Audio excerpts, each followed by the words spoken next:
very much. Leaders of the past would love to be in our shoes. Leaders of the past would love to have the opportunities that Generation Z have to live beyond the box. Every generation has had individuals who lived beyond the box, people who did things differently, and subsequently changed the world. Whether it be through music, running a business, or leading a movement gripping change, these individuals transformed the way humans behave. Not many of us in this room would have lived through the groundbreaking events of the 20th century, but we live with and benefit from the changes they brought about. And I'm sure we all admire the works of Martin Luther King and Rosa Parks, how both they and the civil rights movement as a whole gripped the world, creating meaningful and lasting change. They are just two examples of people who live beyond the box.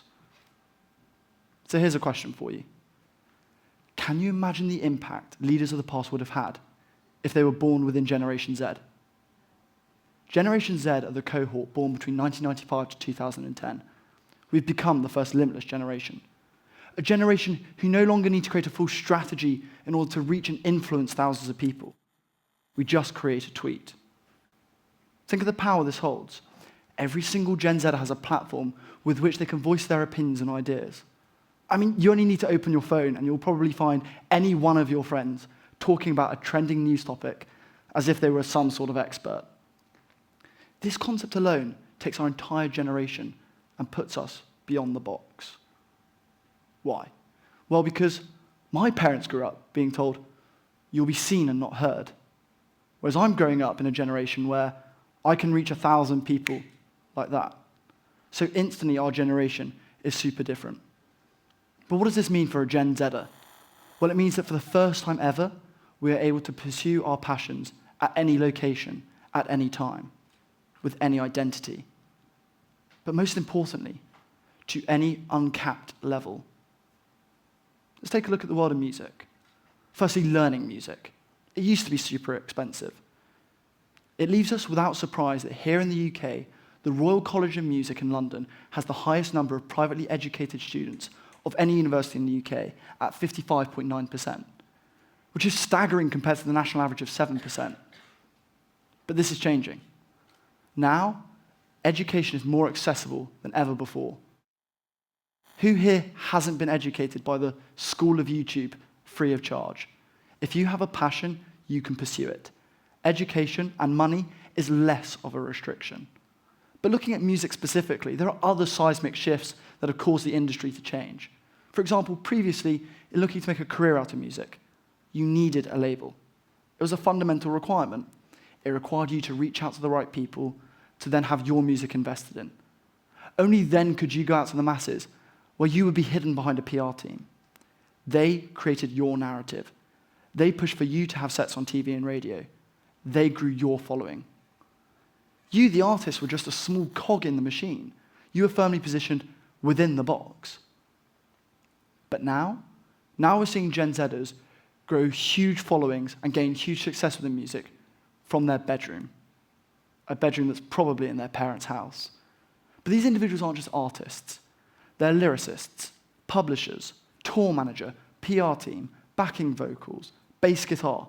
They do it all, and they don't even need to leave their bedroom. So no longer are we just a small cog within a machine. We are the entire ecosystem in which the machine is placed. I'm sure we all have a dozen or so friends who regularly upload music to streaming sites, probably for fun. What's really interesting is out of those dozen, you've probably got 2 or 3 who receive tens of thousands of views, which means that for the first time ever, a young person is able to derive an income from their passion. I mean, previously, if you were 16 and you wanted to make an income from music, let's say, you'd have had to go busking on a street corner, practically begging for cash. But now we don't need to ask.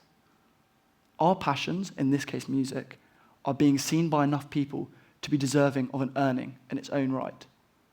And I want to reiterate, this is not uncommon. One example would be a friend has had a piece of music go platinum on a streaming site. And this has led to him winning a prestigious place at the world's leading music school. He was just pursuing his passion, using the opportunities available to him, creating music in a niche area that he enjoyed listening to. And now, he creates music on a professional basis. But it's not just in music where we are following our dreams and our dreams are subsequently gaining us a following.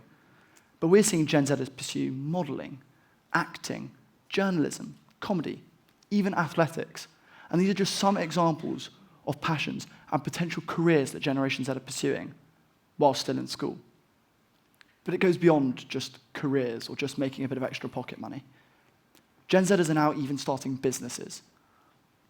Did you know that the cost of 10 business failures today is the same as one business failure 10 years ago? So the roadblocks for Gen Zers in terms of starting a business have been lifted. One challenge that even I faced was, you look young, right? So people judge you based on what they see, not on what you say. They look at you and instantly write you off, because just by looking at you, they're going to presume you have no real-world experience, whatever that means. But Gen Zers now, thanks to online platforms, are able to show their passion and knowledge for a field without age discrimination. But it goes beyond that. It's not just how we look, it's how we're programmed. It's not just the 2D, it's the 3D. We are programmed so differently to any past generation. We're growing up super savvy. We're all marketing experts, and we've all been developing a personal brand from the minute we joined social media. So what does this mean? Well, the new world has been molding us into these mini trailblazers, and we don't even realize it, because to us, it's all natural. So it probably leaves us without surprise that 70% of Gen Z, when surveyed, said they want to start their own business, and statistically, 15% of them will do it before they leave high school.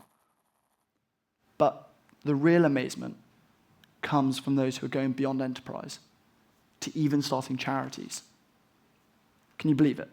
Young people starting charities. Now, starting a charity is something which seems unimaginable, and securing government funding, that's a different world away. But everywhere you look within Generation Z, there are young people doing it. Every imaginable issue, a Gen Zer is running a campaign of some sort. Ocean plastic, mental health, animal rights. You name it, there is a Gen Zer promoting and unifying the voice of young people. But why are they doing it? Is it because for the first time ever, we've actually got a platform to voice our opinions? Or is it because for the first time ever, we are being brought up, told, you can do this, voice your opinion, we want to hear what you think. So when we look at stories like Greta Thunberg, maybe we're left without surprise that Greta Thunberg, a leading climate change activist who recently spoke to our MPs in the UK, calling for fast and real action, explaining that Britain has an absurd response to climate change, even arguing that our future has been sold for us.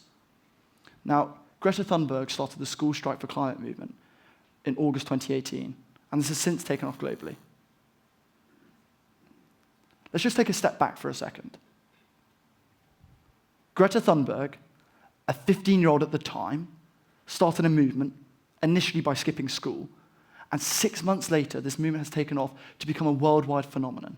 Not only is Greta mobilizing thousands across the world, but she's influencing millions via the internet, she's influencing discussions in multiple parliaments around the world, and influencing new movements to form all around the world due to her inspiration.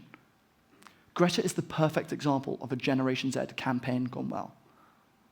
Generation Z campaigns are a groundswell of genuineness. Now, thousands of new Gen Z campaigns do start every single day because it's so easy to do. So a lot of what is produced is often empty.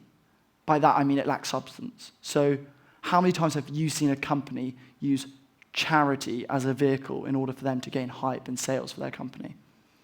So if you're a Gen Zer or someone looking to attract Gen Z, you need to be really careful because Gen Z are more astute than ever. It's said that we have an 8-second attention span, meaning that anything generic simply does not stand out. If they BS, we swipe on. So if you're a musician looking to gain a following, or a business owner looking to gain sales, or maybe you're the leader of a movement wanting to grip Generation Z, you need to be socially aware, promoting a 100% authentic message, and that message needs to be consistent. Because if it's not, Gen Z will see right through you.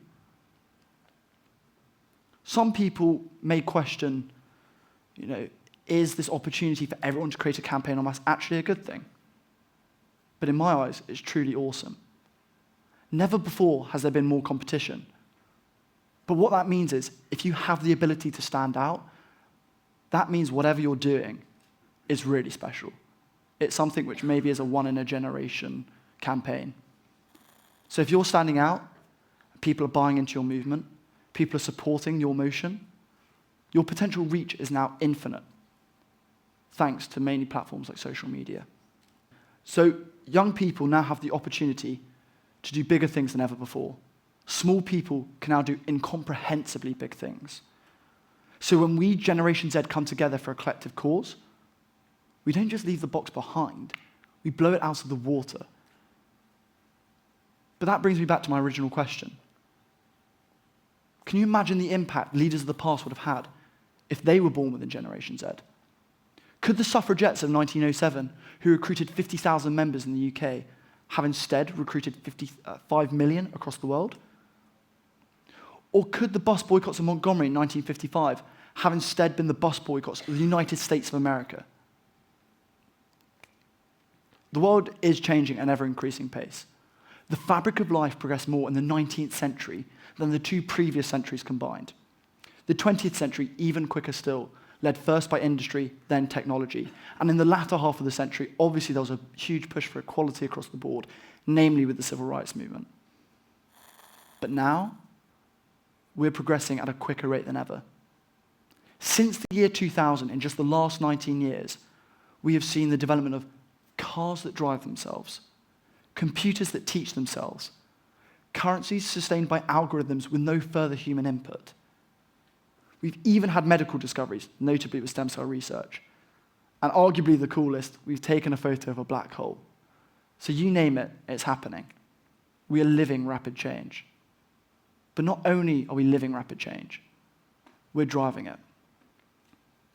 There are some queries. If it's that easy, why isn't every Gen Zer a multimillionaire or a leading activist? In fact, if Gen Z are so impressive, why are they only influencing government and not running government? Maybe it's because we're not currently utilizing the opportunities we've got at our fingertips en masse. Sure, some people are using them, and we're seeing more and more young people creating and driving change than ever before, from a younger age. But how can we encourage more to make the most of this opportunity?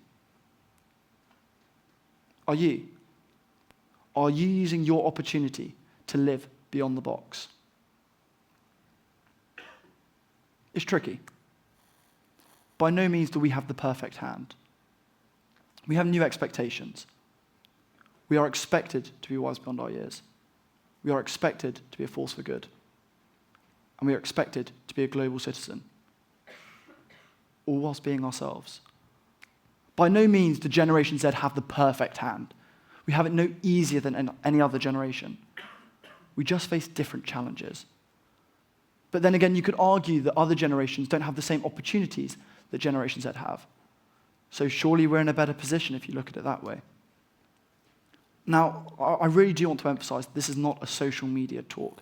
I'm not here to say that social media is what has made Gen Z so amazing, because it's way more than social media. But what online platforms have allowed us to do is we can now create, learn, try, fail, and publish in an easier way than ever before, which is meaning that we're developing skills and traits that kids our age have never historically been able to develop, because these are traits you would have only been able to develop once you're in the working world. So this new world around us is allowing us to mold into more mature human beings, meaning that we're able to pursue our passions in a more impactful way than ever before. Generation Z, you have no limits. Have a look at the leaders of the past, whether it be the modern-day leaders, Emma Gonzalez, Mary Copney, or Greta Thunberg, or compare them to Thomas Edison, Rosa Parks. Those kind of leaders, all of them had one commonality: passion. They had a genuine passion for their field. So if you, as a Gen Zer, have a genuine passion for your field, embrace this opportunity you've got to live beyond the box. Because I have no doubt that leaders of the past would love to be in your shoes. Thank you very much.